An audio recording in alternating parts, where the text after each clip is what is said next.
Fala pessoal, tudo bom com vocês? Teacher Bruno Freire, Why Here, Run on Time, aqui mais uma vez. E hoje eu trago uma aula um pouco diferenciada, tá? Hoje eu queria falar sobre alguns termos que são muito utilizados nesse nosso processo de estudo, tá? E você vai ver que essa aula ela vai te ajudar a compreender muito daquilo que você já estudou em relação ao inglês, tá? E vai te ajudar a compreender, inclusive, não nesse vídeo, mas próximo desta aula, você vai ter um outro vídeo na qual nós vamos aplicar praticamente tudo aquilo que nós temos aprendido. Pense que, apesar de estarmos estudando o idioma, é extremamente importante que, para conseguir utilizá-lo, nós venhamos a ter a prática daquilo que aprendemos. Então, aprender para fazer uma atividade, um exercício e pronto, passa para outra matéria, não é algo que seja interessante que você faça. Afinal de contas, eu acredito que você queira aprender. Porque estudar você vai. Vai estudar e não vai aprender? Não tem lógica. Então, para facilitar isso, eu tenho trazido essas aulas bem objetivas. Só que agora, vamos falar de forma mais devagar e compreender expressões, compreender termos que estão presentes na maioria das aulas, mas que é comum que passe despercebido da atenção do aluno. Então eu já aconselho que você anote tudo que eu vou fazer aqui, principalmente as definições, tá bom? E vamos começar entendendo o seguinte.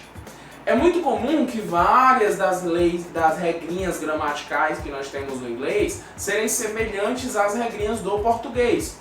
Você tem, por exemplo, o termo gramática, tá? Vou escrever, senão eu vou colocar aqui com a mágica da edição. Gramática, tá? O que é a gramática? A gramática são um conjunto de regras que formam a estrutura de uma língua, tá? Que formam um idioma. Então ela está ali para identificar, ó, isso é aqui por causa disso, disso e disso. A gramática ela nos ajuda a compreender, tá? Então é por isso que nós estudamos essas regrinhas. Só que se nós passarmos para a prática, e o nosso projeto quando falamos de algo bilíngue é ir para a prática, você sabe que para falar ninguém fica pensando em regra, né? Ninguém pensa, primeiro eu vou falar isso, tal coisa. Aí, não, a gente simplesmente fala, porque nós já temos o hábito de falar. E tornar o aprendizado um hábito é o nosso objetivo. Mas ainda assim é importante que nós que a gente compreenda, tá, alguns desses termos. E, para que a gente comece, atente-se para essa frase.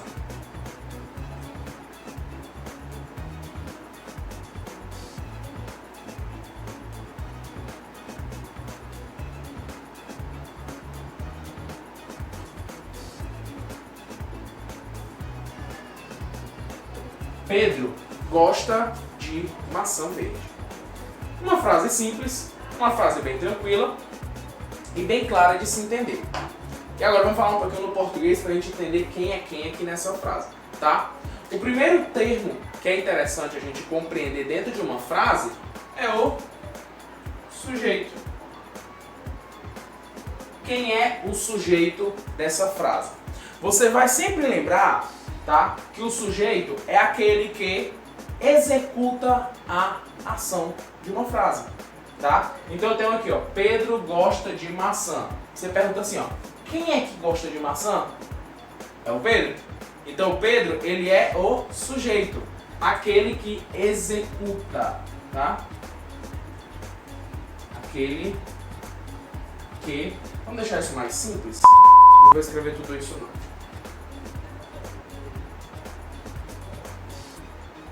Bastidores, né? Eu tenho que separar essas coisas aqui mais fáceis. Eu já consegui uma estratégia para deixar o álcool em gel calado. Para quem não sabe, álcool em gel é a calopsita que fica fazendo zoado em todos os meus vídeos. Eu tenho que deixar todas essas coisinhas próximas. Vamos lá. Aqui. Sujeito é aquele que executa a ação. Quando eu digo que é aquele que executa a ação, por exemplo, nesse caso, qual é a ação? A ação aqui é gostar. Aí vem outro termo que é extremamente importante, que é o verbo. O que é um verbo? Um verbo é uma ação. é algo que pode ser executado, ou no caso está sendo executado. Então, ó, o Pedro gosta de maçã.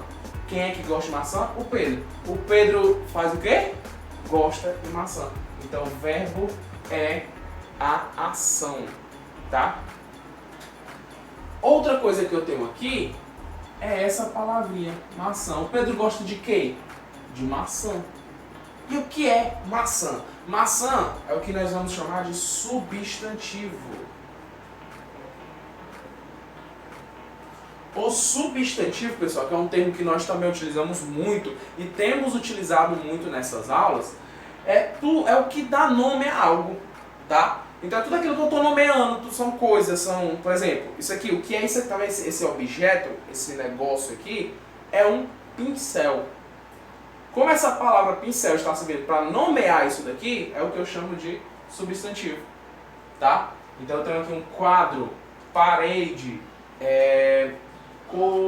cortina, teto, luz, porta, enfim, caderno, livro, carregador, celular, tripé, janela, aquário, computador, são coisas que eu estou nomeando. Então isso é o que a gente chama de substantivo.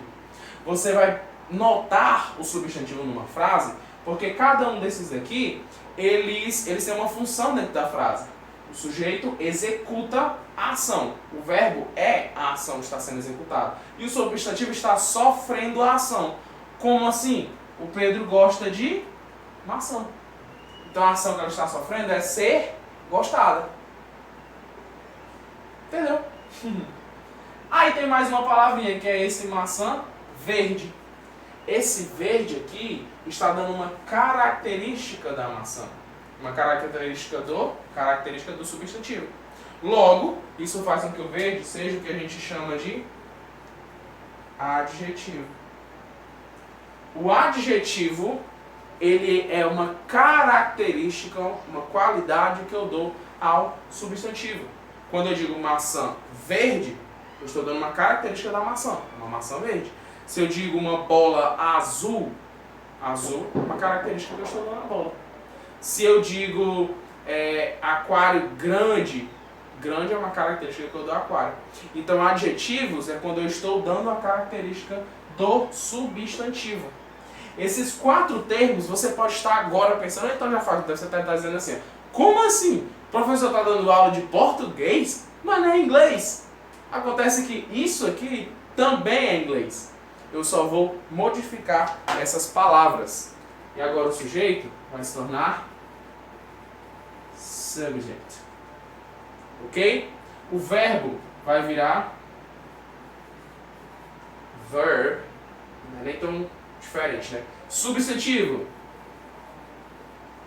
Noun. Adjetivo. Adjective. Ok? Por que, teacher? But why is so important to me know about this? Por que é tão importante para mim saber sobre, conhecer isso daqui? Porque essa frase, ela está escrita em português. Cumprindo aqui as regrinhas do português. Já no inglês, ela vai ter que cumprir as regrinhas do inglês. Que nem sempre, mas muitas vezes são diferentes. Por exemplo, essa frase vai ficar da seguinte forma. Paulo likes green apple. Paulo likes green apple. Paulo gosta de maçã verde. Perceba que aqui tem um detalhe. Por que verde vem antes de maçã? E eu já sano aqui uma dúvida que é muito comum entre os estudantes do inglês. Que é o quê? Por que algumas coisas no inglês são trocadas assim? O que é? Fala de trás para frente, é? Não exatamente. Mas em algumas situações, a gente inverte a ordem de algumas palavras. Em relação ao português, claro. O que significa? Sabe a característica do substantivo? No português, eu primeiro falo o substantivo. Ó, bola azul, cortina laranja, parede branca. Então eu sempre falo primeiro o substantivo, primeira coisa, depois a característica dela. No inglês é diferente. No inglês eu primeiro falo o adjective, Primeiro eu falo o adjetivo, a característica, depois eu falo a coisa. Então, bola azul vai ficar blue ball. E assim vai sempre ao contrário de como é no português. Então, maçã verde ficou green, que é verde, e apple, maçã. Paulo likes green apple. Paulo gosta de maçã verde. Aí o que acontece? Como eu citei mais cedo, são termos e regrinhas gramaticais. Só que eu, particularmente, como um professor, quando eu pronuncio uma frase como essa, eu não fico pensando, vou falar primeiro isso, aquilo. E um nativo, uma pessoa que fala o inglês, também não fica pensando, vou colocar isso aqui primeiro. Nós não pensamos em regras para falar. Nós temos o hábito de falar. E é importante que a gente crie este hábito.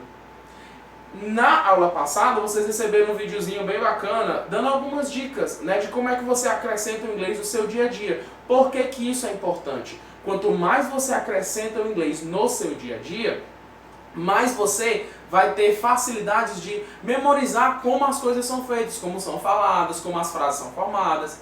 Não pensando nas regras, mas porque você está sendo exposto àquilo ali. Lembra daquela expressão de que você tem que fazer para aprender? E não tem outra forma? Do mesmo jeito é quando nós falamos, tá? Foi assim que você aprendeu a falar português. E é assim que você vai aprender a falar inglês. Eu estou aqui para ser um instrutor, para te auxiliar. Então, recapitulando tudo que nós vimos aqui agora, tá?